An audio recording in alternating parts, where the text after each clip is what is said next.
Hey guys, it's Crystal. And if somebody told you at the beginning of the year that one of the best smartphones of 2016 would look like this, you'd probably say, ew, really? How? And yeah, it's certainly not the prettiest phone, but the appeal of Google's new Pixel phone all comes down to what's on the inside. And to be honest, I actually like the design of this phone. I mean, you've heard it a million times from me and others that the pictures you see on the internet don't do smartphones justice because they always look better in real life, and the Pixel is no different. One complaint is its bezel size, more particularly the bottom chin. Unlike the top bezel, the bottom one seems like it has no reason to be there. I mean, there's no fingerprint scanner, there's no front-facing speaker, it's just a big blank bezel. And its two-toned look also may be a bit off-putting, aluminum on the bottom and glass on the top, but there is a reason for it. The glass is said to allow signals to pass through easier, creating better reception and data speeds. And at first I thought it would be for wireless charging, but unfortunately not the case. But this very unique design decision is probably due to a bigger reason, and Google said it themselves at the Pixel announcement event. It allows it to stick out from the rest, creating an iconic design. And that's a huge reason because Google has some huge plans for this phone and huge expectations for the future. Now here's the deal. You know the Nexus phones that have been coming out for years, like the 6P and 5X that I reviewed last year? Well, they're done. No more Nexus phones ever. And instead, we have Pixels. And no, this isn't just Google rebranding them with a new name. These Pixel phones are an entirely new thing. This year, the phone is entirely made by Google, even the design. Everything is Google's idea of what an Android smartphone should be.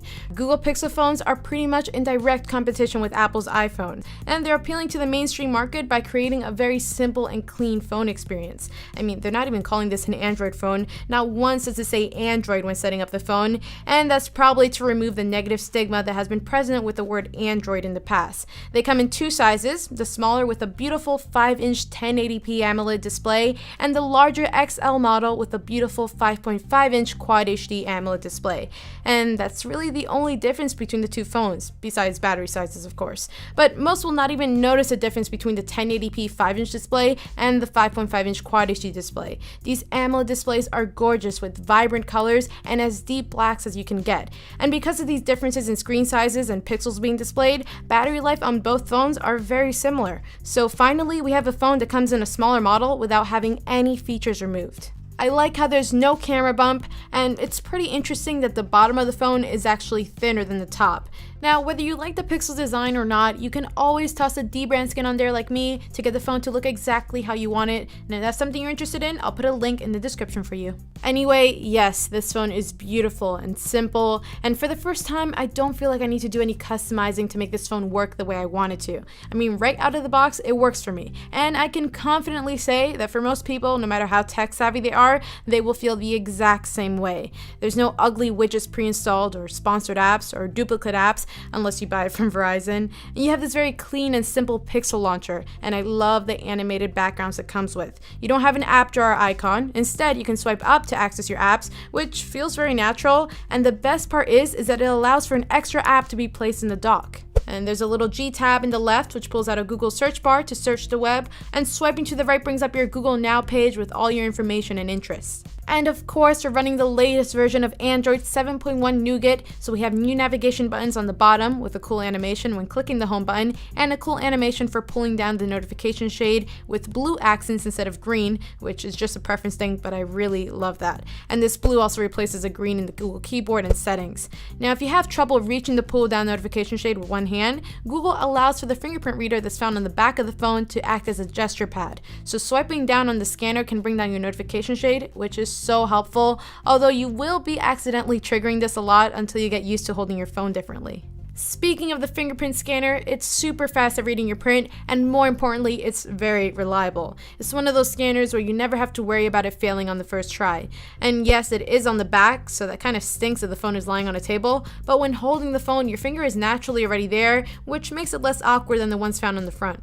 There's a big new feature with the Pixel phones called Google Assistant, which can be launched by holding the home button. It comes up super fast, and it's kind of like the OK Google in previous phones. And yes, you can still launch it by saying OK Google and ask it questions, set reminders, text people, etc. But now it's just a little bit smarter and much more conversational. So I can ask it a question about a person, like, OK Google, who is Chris Martin? According to Wikipedia, Christopher Anthony John Martin is an English singer, songwriter, record producer. How old is he? 39 years old. What band is he in? Chris Martin's musical groups are Coldplay and Band, age 30. Who was he married to? Chris Martin was married to Gwyneth Paltrow until 2016. So yeah, I don't have to keep saying his name over and over again. Everybody knows who we're talking about. One of the best things about a smartphone that software and hardware was designed by the same company is how fast it is. And the processor inside is still made by Qualcomm, so that's one area where Google still has some work to do, but still everything is optimized extremely well here, which makes this one of the fastest, actually no, definitely by far the fastest Android phone I've ever used. It's kind of unbelievable how fast it is. This phone did not have any hiccups throughout the entire week that I had it. Everything launches super fast. You touch something and it opens instantly. Dual window mode handles 2 apps at once with ease. The recent app screen pretty much always remembers where you last were, and everything is in true 60 frames per second. Pulling in side menus within apps are buttery smooth, and other animations are perfect. It's something that I can't say for a lot of Android phones. I never thought that an Android phone in 2016 would ever be this fast. And now it's time for the part of the show where we ask the question, does Snapchat suck on this Android smartphone? Good evening, my friends.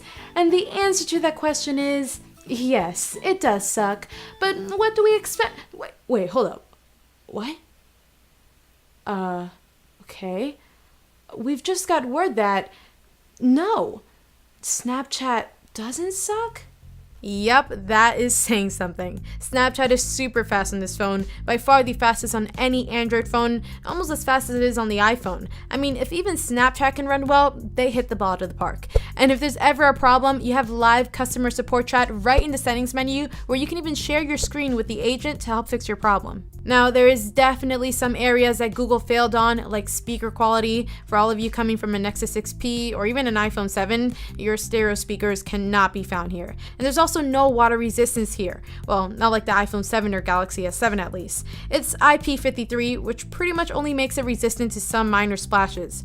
When it comes to camera, Google is claiming this is the best smartphone camera ever made. And now I'm really going in depth with this. I already made 2 separate videos comparing the Pixel's camera to the iPhone 7 and Galaxy S7, and there's more to come, like my LG V20 and Nexus 6P comparisons, so make sure you're subscribed for those. But in short, I can definitely say this is up there with my favorite smartphone cameras ever. I mean, the most important thing is this camera launches fast, and it takes photos fast. It never freezes like it would tend to on last year's 6P.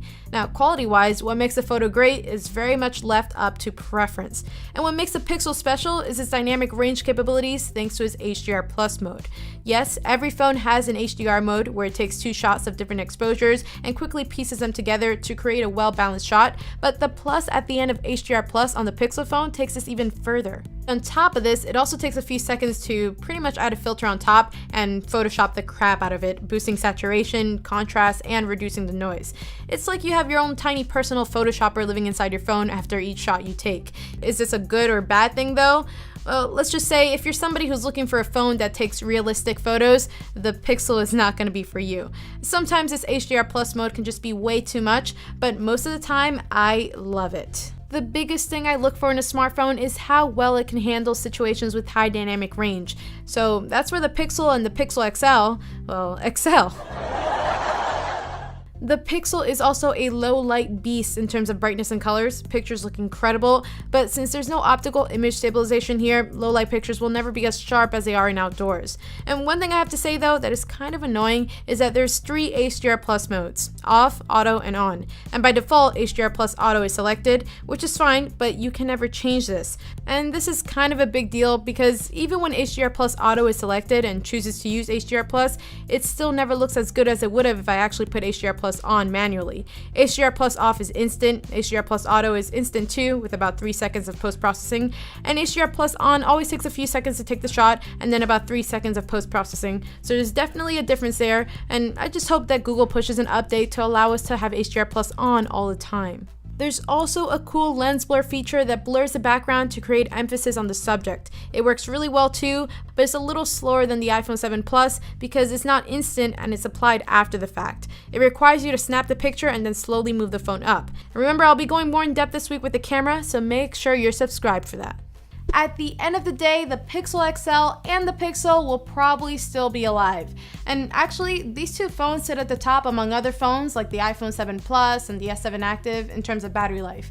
And once again, it's another way that Google really took control of their software and optimized it, allowing me to get at least 5 to 6 hours of screen on time on both. And that's with taking tons of pictures all day long, so I'm extremely impressed. So overall, even though there are some features that I wish the Pixel had, like more water resistance, wireless charging, and front-facing speakers, everything else, seriously for me, is almost perfect. And the Pixel is something that Google intends on making for years to come. So if they keep on improving on this little by little each year, continue to market it the way that they have been, and allow more carriers to sell it, I can seriously see it becoming one of the most popular Android smartphones in the United States within the next few years. So let me know your thoughts on the Google Pixel and Pixel XL in the comments below, and be sure to check out those camera comparisons. Some are already out, some are yet to come, so make sure you subscribe for that.